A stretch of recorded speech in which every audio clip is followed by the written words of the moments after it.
வணக்கம். உண்மையான உறவுகளே, எஸ்பிஓல சில நபர்கள் ஐடி டிரான்ஸ்ஃபர் ரிலேட்டடா நிறைய கேள்விகள் கமெண்டர்ஸ் கிட்ட கேட்டுக்கிட்டு இருக்காங்க. அதுக்கு தான் பொதுவான வீடியோவா இப்போ இதில் போடுறேன். ஐடி டிரான்ஸ்ஃபர் இதுக்கு முன்னால நீங்க மெயில் பண்ணியிருக்கலாம். இப்போவும் நீங்க மெயில் பண்ணாம இருக்கலாம். நீங்க தவறா கூட மெயில் பண்ணியிருக்கலாம். எப்படியோ உங்களுக்கு ஐடி இன்னும் டிரான்ஸ்ஃபர் ஆகலை. அப்போ என்ன ப்ரொசீஜர் நம்ம பண்ணலாங்கிறத தெளிவாக சொல்கிறேன், நோட் பண்ணிக்கோங்க. sbotvm@gmail.com இதுக்கு நீங்கள் இதுவரைக்கும் நீங்கள் மெயில் பண்ணியிருக்கலாம். இப்போ யாரோட ரெஜிஸ்டர் மெயில் ஐடி இருக்கோ அந்த ரெஜிஸ்டர் மெயில் ஐடியில் இருந்து அவங்களுக்கு மெயில் போகணும். sbotvm@gmail.comக்கு மெயில் போகணும். ஸோ அப்படி மெயில் போகிறதுல இப்போ இருக்கிற என்ன நேம், என்ன ஸ்டாஃப் ஐடி கரெக்டாக கொடுங்க.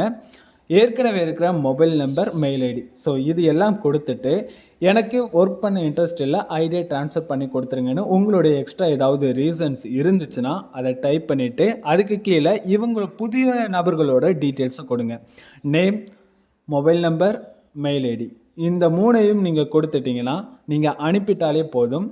அவங்க அதை செக் பண்ணிவிட்டு எல்லாம் சரியாக இருந்தால் மாற்றி விட்டுருவாங்க. இது ஒன்று. ரெஜிஸ்டர் மெயில் ஐடியில் இருந்து ஒரு நபர் அனுப்பிட்டாங்க, ஆனால் அவங்க இப்போ என்கிட்ட காண்டாக்ட் இல்லை, இது ஏற்கனவே நடந்த ஒன்று. இப்போ நான் என்ன பண்ணுறதுன்னு கேட்டிங்கன்னா, ஒரு நியூ மெயில் ஐடியில் இருந்து sbotvm@gmail.comக்கு நீங்கள் மெயில் பண்ணுங்கள். இந்த மாதிரி என்னுடைய பேர் இது, ஏற்கனவே இந்த நபர் வச்சுருந்தாங்க, அவங்க ஐடி ட்ரான்ஸ்ஃபர் பண்ணுறேன்னு இந்த டீட்டெயில்ஸ் கொடுத்து தான் ஐடி ட்ரான்ஸ்ஃபர் பண்ணுங்கன்னு மெயில் பண்ணிட்டாங்க.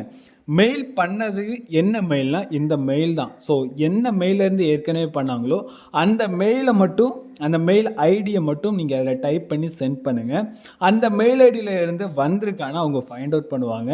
எல்லாம் சரியாக இருந்தால் செக் பண்ணிட்டு சேஞ்ச் பண்ணலாம். அப்படி இல்லை, இட்ஸ் பாசிபிள் இருந்தால் மெயில் ஐடியை மறந்துட்டாங்க அப்படின்னாலும் அவங்களுடைய ஆதார் கார்டு, பேன் கார்டை அட்டாச் பண்ணி அவங்க சென்ட் பண்ணணும். ஸோ நியூ மெயில் ஐடியில் இருந்து என்னோடய டீட்டெயில்ஸ் இது தான் அட்டாச் பண்ணி என்ன ரீசனோ அதை சென்ட் பண்ணால் மட்டும்தான் ஐடி ட்ரான்ஸ்ஃபர் ஆகும்.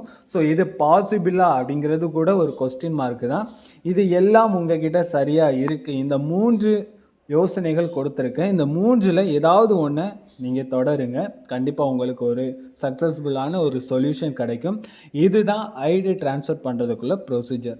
ஸோ எப்போ மாறும், எவ்வளவு நாள் ஆகும், எவ்வளவு சீக்கிரம் மாறுங்கிற கேள்விகளே வேண்டாம். மாறும், வெயிட் பண்ணுங்கள். அது மட்டும்தான். சரியான ஸ்டாஃப் ஐடி, சரியான மெயில் ஐடி, இந்த 2ம் ரொம்பவே முக்கியம். அதை சரியாக கொடுங்க. அப்போ தான் உங்களுக்கு அது சரியாக நடக்கும். நன்றி உறவுகளே. அடுத்த வீடியோவில் சந்திக்கலாம்.